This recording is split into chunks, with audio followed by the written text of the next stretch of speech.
And then Jesus turns and looks at the spot where Nicodemus is. And oh, that gut-wrenching scene when Nicodemus is just sobbing, he's hysterical. I don't know if that was actually scripted in. It's so easy as a viewer, I think, to just watch something and that's it, the relationship is cut off. But in this show, there's so much community, and that's what I really enjoy about it. There's such a community feel. How many white Jesuses have we seen? I don't know what actually living life really is, because I've been acting it, you know?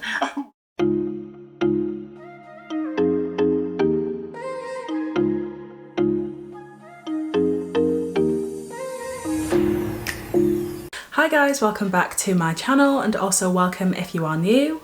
I'm so grateful to have you all here. So my name is AkuaB, and here on this channel I cover all things faith, culture and encouragement. And as you can tell from the title of today's video, I'm going to be reacting to another interview from The Chosen. And this is a video that I actually found on a page called The Chosen Archives, and I just thought it'd be really interesting to react to this interview with Dallas and then the actor that plays Nicodemus, called Erick Avari or Avari.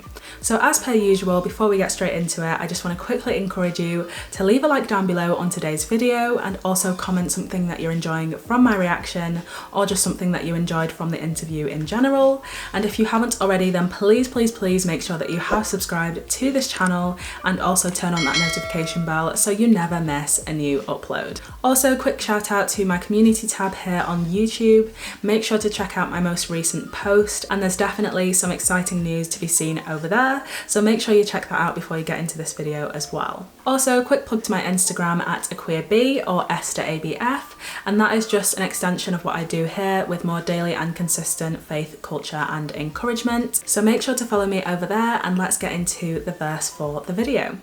Okay, so today's verse of the video comes from Romans, as that is the book that I'm focusing on right now in the Bible, and we're going to focus in on chapter 8 with verse 24. So it says, "For in this hope we were saved, but hope that is seen is no hope at all. Who hopes for what they already have?" So I just thought this was such an interesting verse. Like, we rarely do this as humans, and I was actually talking with a friend about this verse yesterday because it was just so profound in my Bible study and my Bible reading that I just had to bring it up in today's video. So let's just focus in on the first bit. So, "For in this hope we were saved." So it does mention hope. Hope is the central point of this verse, the whole topic of hope. So what is hope? So let's go up a definition actually of what hope is. So the definition of hope is a feeling of expectation and desire for a particular thing to happen. So this is the Oxford Dictionary definition of hope. So a feeling of expectation and desire for a particular thing to happen. So this isn't actually physical. This isn't actually present at that moment. So hope is that expectation and also a desire. So it's interesting that it raises expectation but also desire. So expectation is when you you think that something is going to happen. You have that expectancy, you have that almost faith that something is going to happen. And then that desire, you've actually got to want what you're expectant for. I could expect that the rain is going to come, and I'm going out for a sunny day, a sunny walk, and I can expect that the rain is going to come because my weather app says so, but I don't have a desire for the rain to come because I want to go on a nice sunny walk. So I think it's quite interesting that it interlinks expectation with desire also. So if we head back to the verse, "But hope that is seen is no hope at all." So that's actually quite interesting, because why would we need to hope for something that is already there? We can touch it, we can taste it, we can experience it. There's no desire for that because we already have it. So I think that's so profound in and of itself, because why would we need to hope for what we already have, as it goes on to say later on in the verse? Why would we need to hope for something that we don't have? So just to summarize, this verse is all about hope and why we need hope. And also I think it's kind of a challenging statement in the last bit where it says, "Who hopes for what they already have?" It's kind of challenging us to have faith, challenging us to have expectation, challenging us to have desire. So I think this verse is so interesting. As per usual, if you guys have any more deductions to make from from this verse in general, or just this chapter 8 of Romans, please make sure to let me know, and we can definitely get into some dialogue in the comments. Also, I'm thinking of adding some kind of feature where you guys can submit your own favourite or interesting Bible verses that you found recently in the description section of my videos, so it's more of an interactive section of the video. So make sure to submit those if I manage to find a way to include some kind of way for you to submit that, and maybe I can talk about your favourite Bible verse or a verse recently that has really helped you or motivated you to do some more research or something like that. So that would be awesome to include, and let's get into the main reaction. A passion on the heart of who we're bringing on right now. Erick Avari has a very, very generous, gentle heart. I've come to be a friend of his now over the last year and a half since we brought this show and since we met through this show. Erick, thank you so much for joining us tonight. Appreciate it. I just love it so much. I didn't realise until now how much my verse of the video actually linked into the character of Nicodemus, because as we've seen, Nicodemus was a very authoritative kind of character within The Chosen, and obviously within the Bible, obviously, but within the show we saw the authority and the power that he had within his sector, within the Pharisees and things like that, the influence that he had. So he had a lot of tangible authority, whereas that hope and that desire and that expectancy that Jesus called him to, we saw him actually have some kind of internal conflict with that. So it's kind of interesting to actually think of Romans 8:24 in relation to the character of Nicodemus. What a pleasure. Thank you. So, Erick, Go yes. No. So, Erick, first of all, real quick, how are you? I know you're living alone right now. You've got a dog, I hope, still, right? But are you doing okay? I'm doing great. Thank you. I'm self-quarantining. And, I've landed, since we last spoke. I just bought the house. That's right. Now I'm in. And hundreds of projects, so it's keeping me out of trouble and keeping me busy. Good. Well, as we said, I'm doing good. I've got 4 teenagers in my house over the last couple weeks, so you can imagine that's been at times a joyride and at times a challenge, but it's been great. We've been getting along great. It's been doing well. So we also mentioned that I'm glad that you're self-quarantining, because as we discussed before you came on, we can't risk losing your brain. You're just too important to society. So I know you've been deemed essential to all of this. So I'm glad you're staying safe. It'll be so nice if we can see his character return in season 3, because I know that he is prevalent in the crucifixion / burial of Jesus, but I also want to hopefully see him and his influence over the Pharisees and how that progresses through the early stages of the seasons, with the next season 3, hopefully. So I want to talk about, first of all, we've gotten lots of questions about this. You are so beloved by fans all over the world because of your performance. We were so lucky to have you on the show. And you know this, but many people don't. Erick was actually my very first choice for Nicodemus. My son, Sam, when he was giving me a list of actors who were in Hollywood who had more of an ethnic look, because that was important to us, because obviously this show takes place 2,000 years ago in Israel, and I didn't want this show to feel like it was a bunch of British actors. No, that actually happens so much. I've watched so many interpretations of biblical stories, and the cast is so whitewashed. There's nothing wrong with actually wanting to bring Bible stories and characters and things like that to life, but I think it's to the point where, especially when it's such a big platform of representation, it's so important to actually get these things right, because how many white Jesuses have we seen with super long hair and blue eyes and all of this stuff? I think we're definitely ready, and we were ready when The Chosen came onto the scene, to see more of that ethnic inclusion in terms of the cast, because they were not glamour models or Hollister, Abercrombie and Fitch models and all of this stuff. So it's interesting to see the way that they've actually paid attention to that. I just love how they've paid attention to that specific detail, because sometimes there is an issue with underrepresentation, and especially on such big budget or platformed media.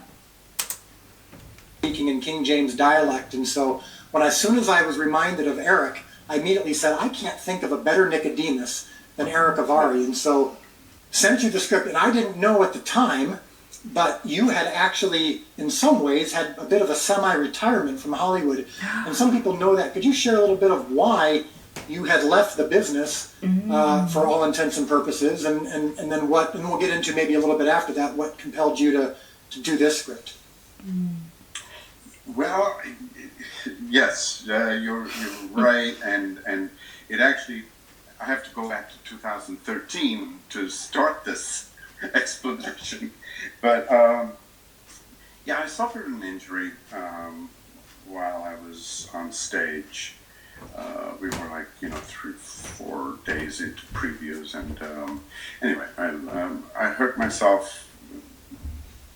I hurt my back, which is something that, unless you've had back injury, it's tough to explain, but it's debilitating, and this was a musical, for goodness sakes, and I'm playing the title character and all this stuff, and so it was very difficult on me, on both physically and mentally, and how it affected the whole show. Anyway,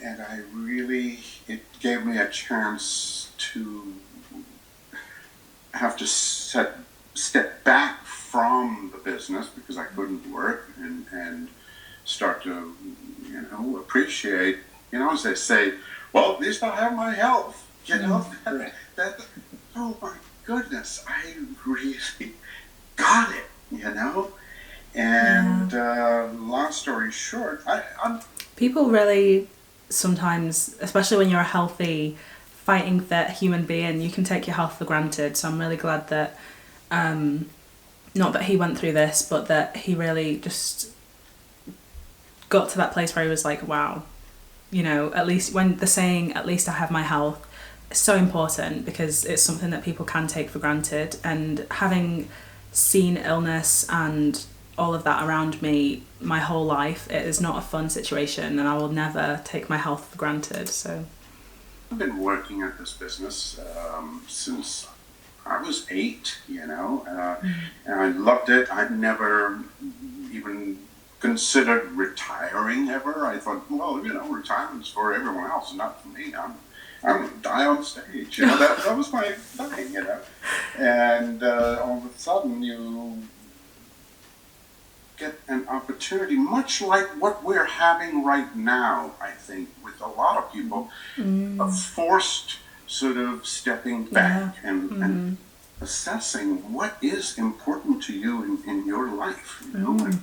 That is so important. Like, I think with the way that these past few years have affected the world has really given people time to step back and really consider what is important to them, and for those of us that are believers, really given us a chance to dig deeper into our faith and connect with God and be that much more closer to God than ever before. So I think it's quite interesting that he's brought up the fact that he felt that, but also he can relate it to the way that everyone is feeling around the world, with being forced into reflection, forced into some kind of reflective state. So and for me, it was, I really want to live life. I don't know what actually living life really is, because I've been acting it. I'm actually living real people and real situations, and anyway, beginning of 2016, I bought an RV. I packed my guitars and my dog and a few clothes, and I hit the open road, man. Yeah. And now we're coming to, and it was just wonderful. I was still suffering with the back, but I was doing what I could and trying to rehab and all this stuff, seeking alternate forms of therapy because I was terrified of back surgery. I just heard such horror stories that if it went wrong, you screwed, and I couldn't see my life going there yet. And I thought I'm gonna work hard, do everything else, eat right, whatever, And for several years, me and my dog were just having a ball, And You seem so full of life. I love it so much. And then she passed, and Wow. I didn't take it too well. And I think it was 2 weeks later when it was really sort of hitting me that I need to now try to snap out of this, and your call came, your offer. And that's so interesting. The amount of people who were in some kind of, not a rut, but in a difficult situation, a trying situation, and then the Chosen reached out to them as actors to come and participate in this project. Like, what a breath of fresh air that must have been, to have been going through such difficult times and then to get that fresh opportunity just extended to you so freely. I read the script, and that was it. And I knew I had to do it. I knew I had to take the job and throw myself into this. And it was, it was worth throwing yourself into it. And of consequence enough that would force me to do it justice, or to give it my all anyway. Yeah. So well, that was a long-winded answer. No, that's okay, because I think that's the thing about this show is our fans and viewers love to get to know the people involved. So I remember another thing you said about it was that you had started to get a little bit. I think this reflects your heart. Just you found the violence in Hollywood, in movies, getting increasingly distasteful, and I think this project for you, when you and I first met about it, you were saying it just feels good to not only do quality work, but something that feels uplifting, which brings me to episode 7, which is what we just which we just watched. There are several scenes in this episode that are quite emotional. Obviously, the one between you and Jesus. And I remember when you and I first talked, I told you that's where this is heading. John chapter 3 is the most famous chapter in the Bible. And we want to show, we don't know much about Nicodemus before then, but we want to show that and explore that. So when we got to that scene in episode 7, where we spent the entire day on set just doing that one scene, I'm curious if, as an actor, are you thinking much at all about the history of the chapter, the history of this person, or are you just trying your best to be in the moment as much as possible? That's really interesting. Because by the time we got to this scene, we had been working together, several weeks, closer to a month, right? So I'd gotten to really learn from you, and that was a joy, having that resource of having writer-director, and also you're so steeped in the knowledge of that character. But I knew at some point I was going to have to know more about Nicodemus than you did. Wow. That's just the nature of the way it has to work. But to get there, I think was a slower process, and reading the script, I think I really felt like I felt very confident that there was that we weren't going against anyone's not preconceived notions, because I think that we did that you intentionally did want to go against. This is just a character, on the page, as opposed to someone in real life going through those emotions and all that stuff.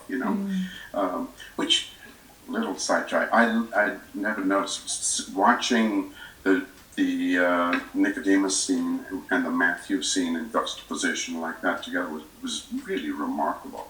It was just wonderful how, for one person, it's such a journey to get there, and for another person, it's just a straight shot.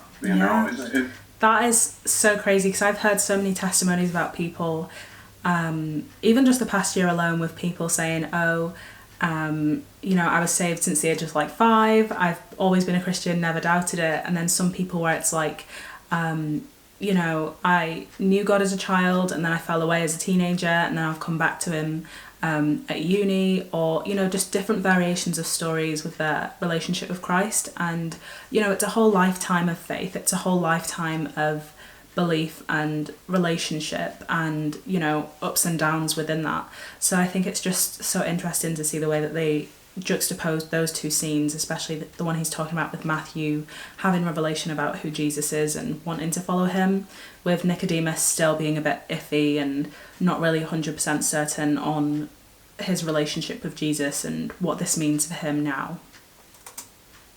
It's wonderful.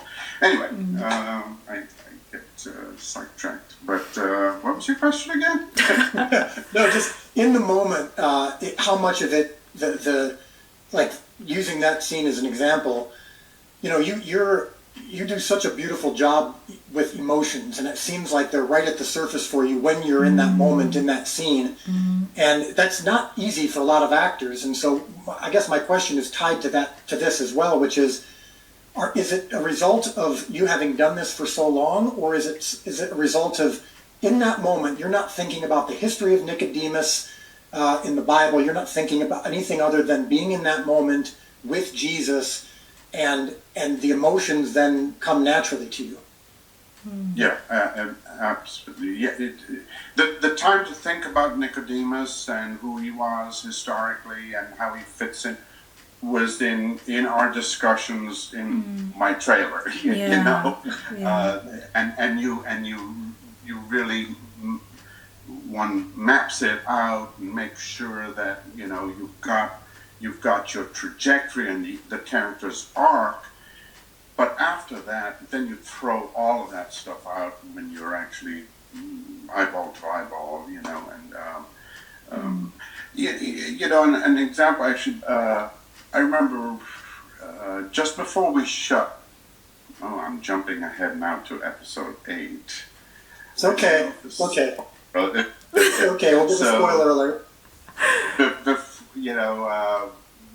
For that moment, Jonathan came up and said, I won't be able to actually see you, but as the actor, but obviously Jesus does, and I'm wondering what are you going to do, when at that in that moment, and I had to say I don't know.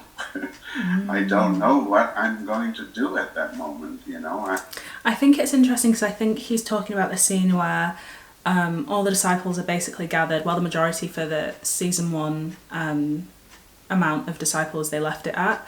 I think he's talking about the point where Nicodemus is behind the wall and he's already been asked to follow Jesus, and Matthew does, and everyone's happy and they're all going about their business, and then Jesus turns and looks at the spot where Nicodemus is, and that gut-wrenching scene when Nicodemus is just sobbing, he's hysterical. I don't know if that was actually scripted in or if there was an element of improvisation there, because that was so gut-wrenching, and I'm sure you guys felt it as well when I was watching and reacting to that episode. I can't remember now, but I'm pretty sure that a lot of people had the same reaction, I can totally understand the internal conflict, but he should have gone, why didn't he go?